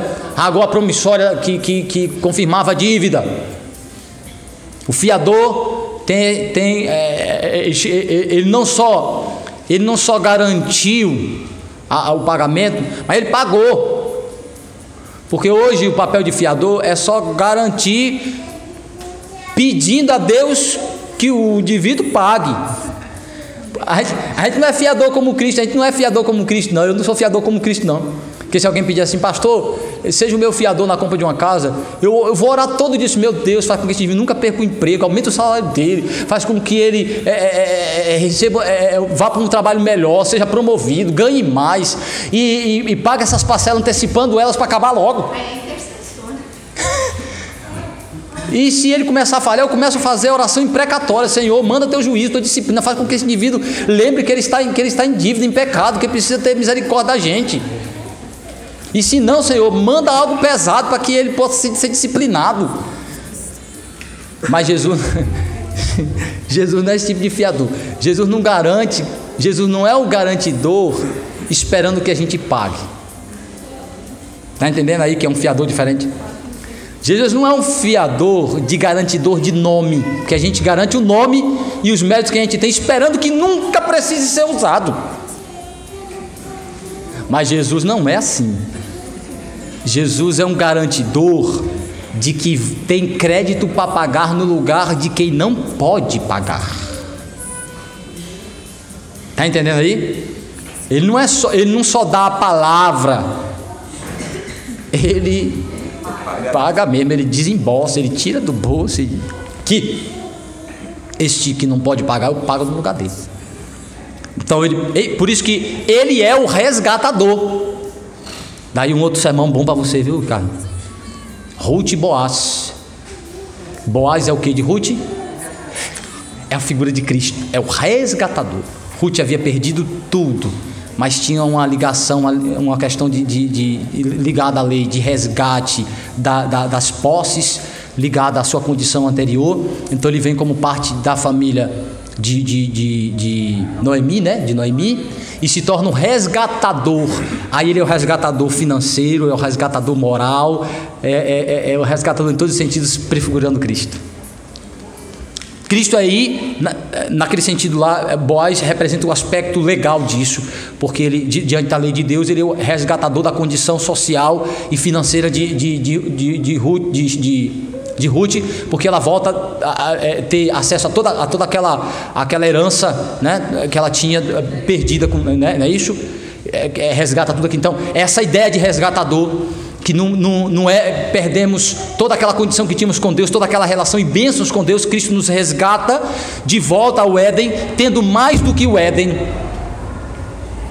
É um resgatador do status, é o resgatador da relação, é o resgatador de uma bênção, mas ele não só resgata o perdido, o que foi perdido, mas ele abunda nas bênçãos, ele estende os benefícios.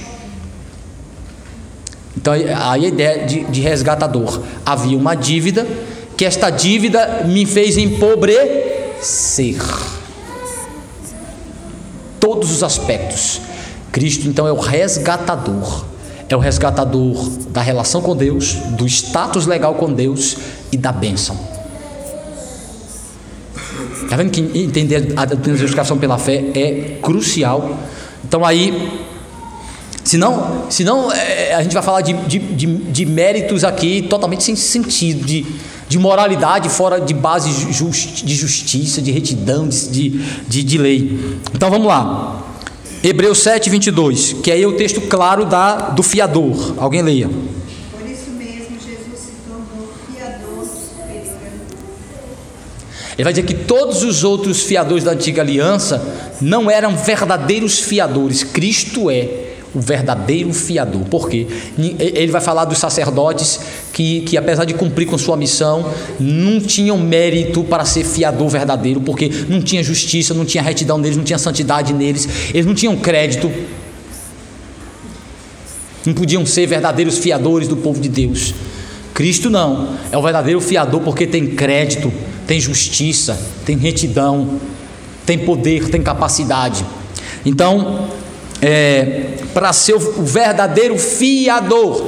Então, por que Deus nos dá um presente? Baseado no fato de que Ele providenciou um fiador que garante, que tem méritos para isso, que satisfaz.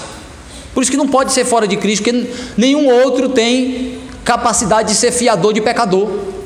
Maria não pode ser fiador de pecador. Os santos, nenhum podem ser fiadores de pecadores. Ninguém pode ser fiador de pecador a não ser Cristo, que foi preparado para isso, que tinha os méritos necessários para isso, a justiça necessária para isso, e foi enviada pelo Pai exclusivamente para isso, para ser o fiador, o garantidor, aquele que tem capacidade de garantir, porque tem mérito. Eu, quando garanto alguém, fico doido para não precisar cumprir com minha palavra. Eu garanto, dizendo assim, garanto que eu orarei para que ele cumpra com sua missão, que ele pague sua dívida, né? Mas quando eu faço isso, eu me comprometo. E Cristo tem mérito e tem palavra. Vejam aí, Isaías 53, versículos 5, 6 e 10, e Romanos 8, 32.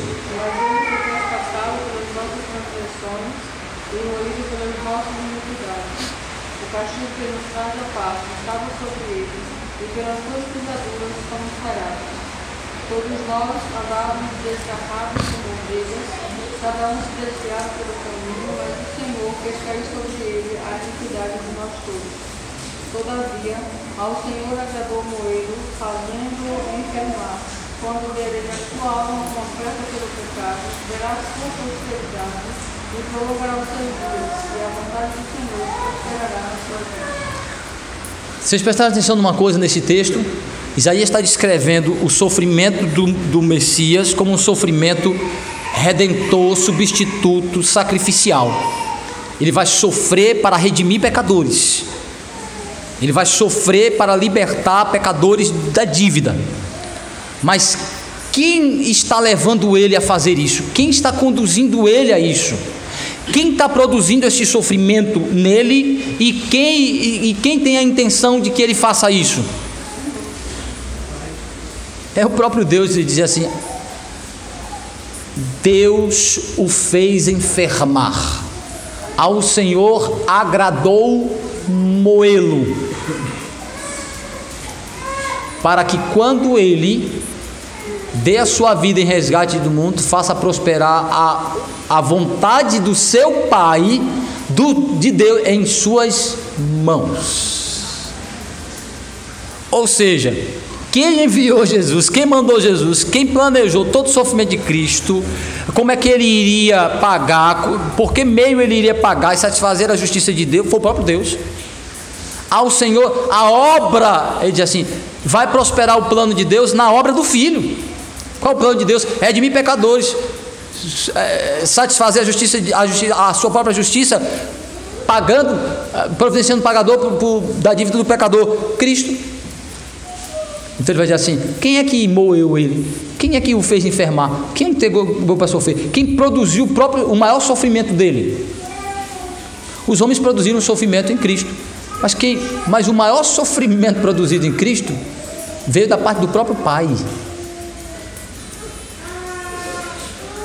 Por quê?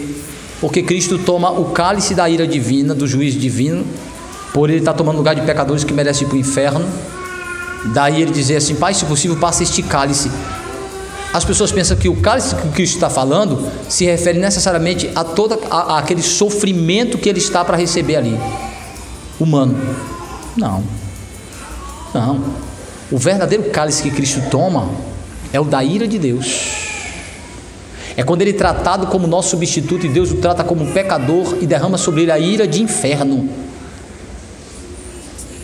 Daí você entender por que ele bradou daquela maneira: Deus meu, por que me desamparaste? Que desamparo é este? É numa hora que Deus não pode ter comunhão com seu filho. Agora, se você me pedir para explicar isso, como é que eu vou explicar? Deus se relacionando com Deus, ainda que na pessoa do filho, e o filho dizendo: por que te afastas de mim nesta hora? É uma hora que Cristo é tratado como um pecador e receber ira de pecador, e o Pai derramar a ira sobre ele. Então aí ele diz: por que me desamparas? É nesta hora que Cristo está solvendo a ira divina, experimentando a dor, a aflição do inferno. Do que é o inferno? Porque o inferno é a separação de Deus, é o afastar-se de Deus de maneira graciosa e amorosa e se relacionar com ele apenas de maneira de ira, juízo e reprovação. Por isso que o inferno é um lugar terrível. Não é porque é escuro e as pessoas gritam. Isso é boate, heavy night. Isso aí é as festas que duram 3, 4 dias. Isso é rock and roll. Escuro e as pessoas gritando. Mas ele está falando: inferno é ruim porque lá as pessoas experimentam a ira de Deus sem compaixão. Lá a alma é aflita. Lá Deus moe. Lá ele enferma sem intervalo. Ao Senhor agradou moê-lo.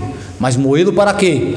Moê-lo para libertar pecadores. Como Jesus é justo, só precisou moer alguns minutinhos.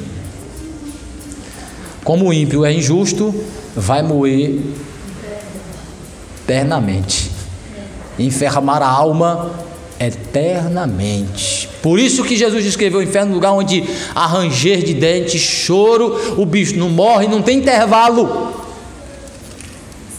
Não tem intervalo, sofrimento ininterrupto. Lá não tem graça, não tem misericórdia, não tem compaixão. É o homem entendendo o que é a ira, o juízo de Deus. E Jesus experimentou isso em alguns minutos na cruz para nos livrar. Então, ao Senhor agradou moê-lo com sua ira, moê-lo com seu juízo. O enfermá-lo, para quê? Para libertar, como substituto, para libertar o seu povo.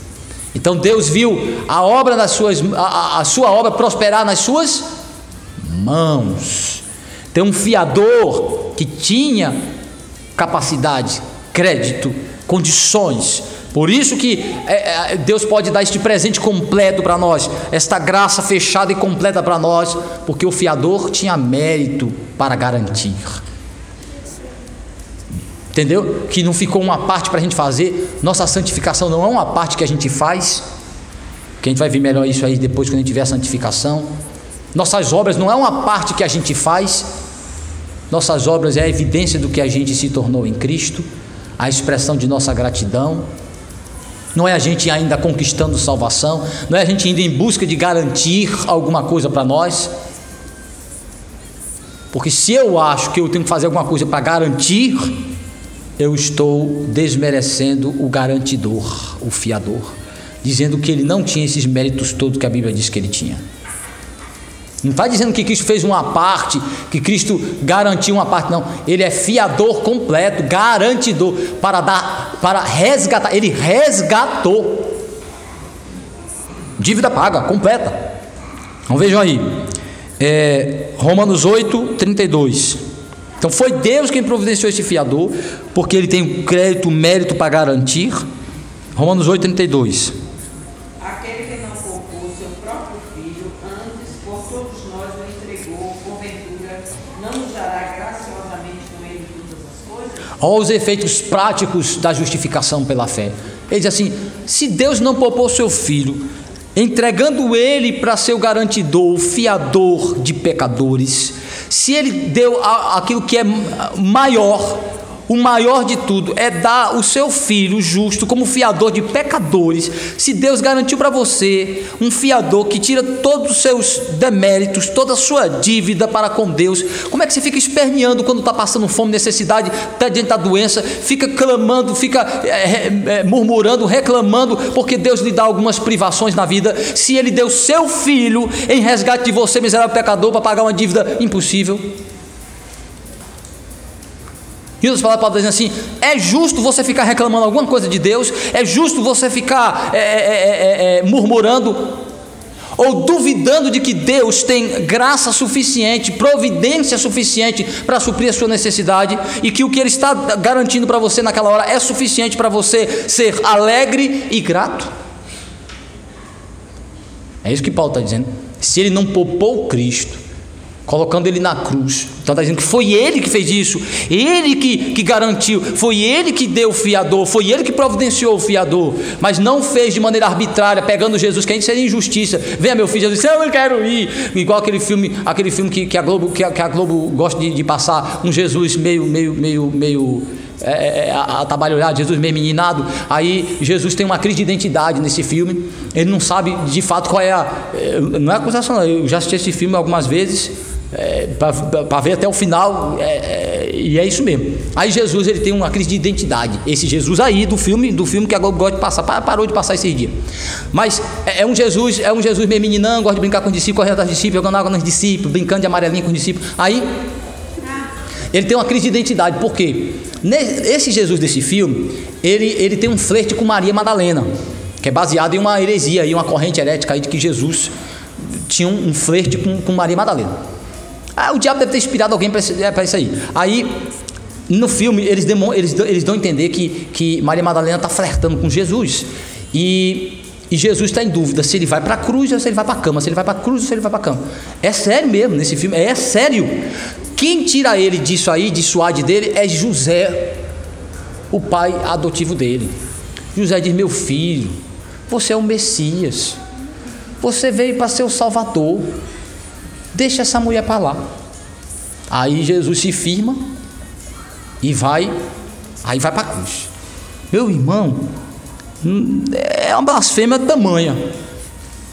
Porque Jesus está consciente, pleno, desde sua infância, de qual é a sua missão. Eu vim fazer o trabalho de meu pai, eu vim fazer a obra de meu pai. Na adolescência, discutindo com os mestres no templo, os pais disseram assim: meu filho, por que você se desgarrou de nós? Você não sabe que eu tenho cuidado das coisas do meu pai? Consciente de sua missão, pleno do que ele veio fazer, de ser o fiador de pecadores. Quando os discípulos disseram: Senhor, por que tu não come e não bebe? Ele disse: minha comida e minha bebida é fazer a vontade de meu pai. Então Isaías disse assim: e Deus vai levá-lo para tudo isso, e Deus vai conduzi-lo a tudo isso, e a obra do pai vai prosperar na mão do filho. Não há margem de dúvida, de incertezas. Ele tem plena convicção que o pai o entregou para isso. Então ele está dizendo assim: se Deus não poupou Jesus, sendo justo, santo, o entregou, mas Cristo faz voluntariamente, não uma coisa arbitrária do pai. Cristo não vem e fica: por que o pai não me mandou para eu casar, ter filho, ter família, viver a vida boa dos ímpios, dos homens, vir para sofrer? Jesus não tem essa crise de identidade, Jesus não tem essa resistência, porque ele disse: eu dou a minha vida, eu a entrego. Essa decisão do Pai, ela é plena de comunhão entre as pessoas da Trindade, o Filho, o Espírito. O Filho voluntariamente se entrega, se dispõe, ele vem para ser, sua alma total. Por isso que ele diz: ele é manso e humilde, porque ele não está resistindo. Não há espírito revolucionário nele, não há espírito rebelde nele, é de total sujeição, submissão. Ele quer fazer a vontade do Pai, ele quer fazer aquela obra, ele se entrega para isso. Então Jesus disse assim: se o Pai entregou o Filho, não de maneira arbitrária, mas o entregou pelo seu livre espírito, sua livre vontade, para ser moído pela ira de Deus, para experimentar o cálice de Deus, como é que ele não vai nos dar as outras bênçãos que a gente precisa do dia a dia? Se você não confia em Deus para a sua redenção, em Cristo para a sua redenção, vai confiar para cuidar de suas necessidades básicas da vida? É mentira. E se você não questiona o cuidado e a providência diária do Senhor, você não entendeu a grandeza da obra de Deus. Então ele disse: ele não poupou, entregou o seu filho, como não nos dará as outras bênçãos atreladas a isto? Aí vejam, para a gente encerrar, e vai encerrar mesmo, 2 Coríntios 5, 21 e Filipenses 8, 3.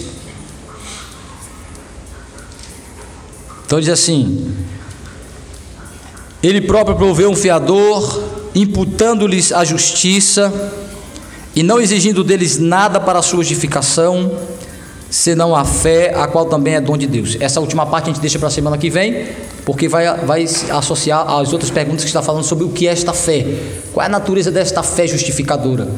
Né? Que às vezes é até um termo que não é muito bom. Fé justificadora, fé que salva, mas não é que ela é a fonte da salvação ou da justificação, ela é meio, né? Mas é para descrever que há naturezas diferentes de fé, que há tipos diferentes de fé, certo? Que há tipos diferentes de crença.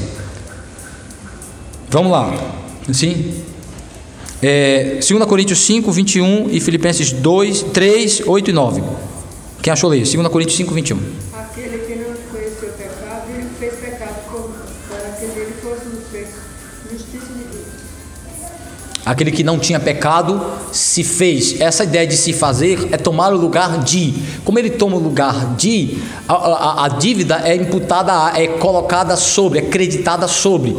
Porque como é uma relação judicial com Deus, jurídica com Deus, legal, então aquele que não tem dívida se comporta como se tivesse, se coloca no lugar, se submete a uma relação e um status em relação à lei, como quem tem essa dívida. Então ele não tinha pecado, mas se submeteu a ser tratado como se tivesse, para beneficiar os pecadores. Aquele que não tinha pecado se fez. Como é que ele se fez? Ele tomou o lugar de pecadores diante de Deus na cruz, e diante de Deus ele é tratado como se fosse, e recebe a punição como se fosse, para beneficiar o que é. Não tendo pecado se fez. Então é imputação. Então ele imputa o pecado de Cristo, de nós a Cristo, e a justiça de Cristo a nós. Faz a troca. Alguns chamam de troca bendita, outros chamam de troca maldita, porque para nós é bendita, para Cristo é maldita, ou troca maldita, né? Ele disse: ei, Sandra, você é rica, ricona, você vai trocar de lugar, troca de esposa, trocar de lugar com a pobre de Maré de Si. Pobre, bendita. Né? É nesse sentido. Espiritualmente, Cristo é o rico, é o abastado, é o cheio de glória, para tomar lugar de pecadores. Não é só para passar necessidade, não. É para ser fustigado, é para ser maltratado, é para receber punição no lugar, é para pagar a dívida, para sofrer pior do que sovaco de aleijado um dia de chuva. Então, é muito mais que isso. Né? Então, para Cristo é uma troca maldita, porém, Ele não a toma como maldita. É bendita aos seus olhos. É maldita no sentido que Ele vai receber maldição. Mas para nós é bendita, porque a maldição que estava sobre nós foi para o nosso mediador, para o nosso fiador, e a bênção dele veio para nós. Para nós é uma troca bendita. Por isso que a Bíblia diz que Ele se fez maldição por nós, para que a bênção que foi prometida a Abraão chegasse até nós. Olha que coisa maravilhosa. Quando você pensar nas suas dificuldades, nos seus desafios, quando você ficar se comparando com as pessoas, comparando a sua vida, reclamando, ficando triste, Jesus tomou o seu lugar para receber sua maldição. Ah, ninguém se importa comigo, minha vida é tão ruim, eu queria ter a vida de fulano. Jesus tomou o seu lugar na cruz para receber a sua maldição. Ele colocou numa relação abençoada com Deus. Então ele diz: Ele se fez maldição por nós. Filipenses 3, então foi com base em uma imputação de pecado e imputação de justiça. Deus imputa o pecado do filho do eleito sobre Cristo, sobre o filho, para receber a ira, e a justiça do filho sobre os eleitos, para que eles recebam as bênçãos. Vejam aí, Filipenses 3, 8 e 9. Último texto, a gente deixa a parte final para conectar com a pergunta 132. Quem achou, leia. Se deveras considero tudo como perda, por causa da sua humildade, conhecimento de Cristo Jesus, meu Senhor, de amor do qual perdo todas as coisas e as considero como de fruto para ganhar a Cristo e ser achado nele, não tendo justiça própria que procede de lei, senão a que é mediante a fé em Cristo, a justiça que procede de Deus, baseada na Paulo, que era um fariseu, vivia em busca de uma justiça através do mérito, que achava que iria conseguir conquistar o mérito diante de Deus pelo seu esforço.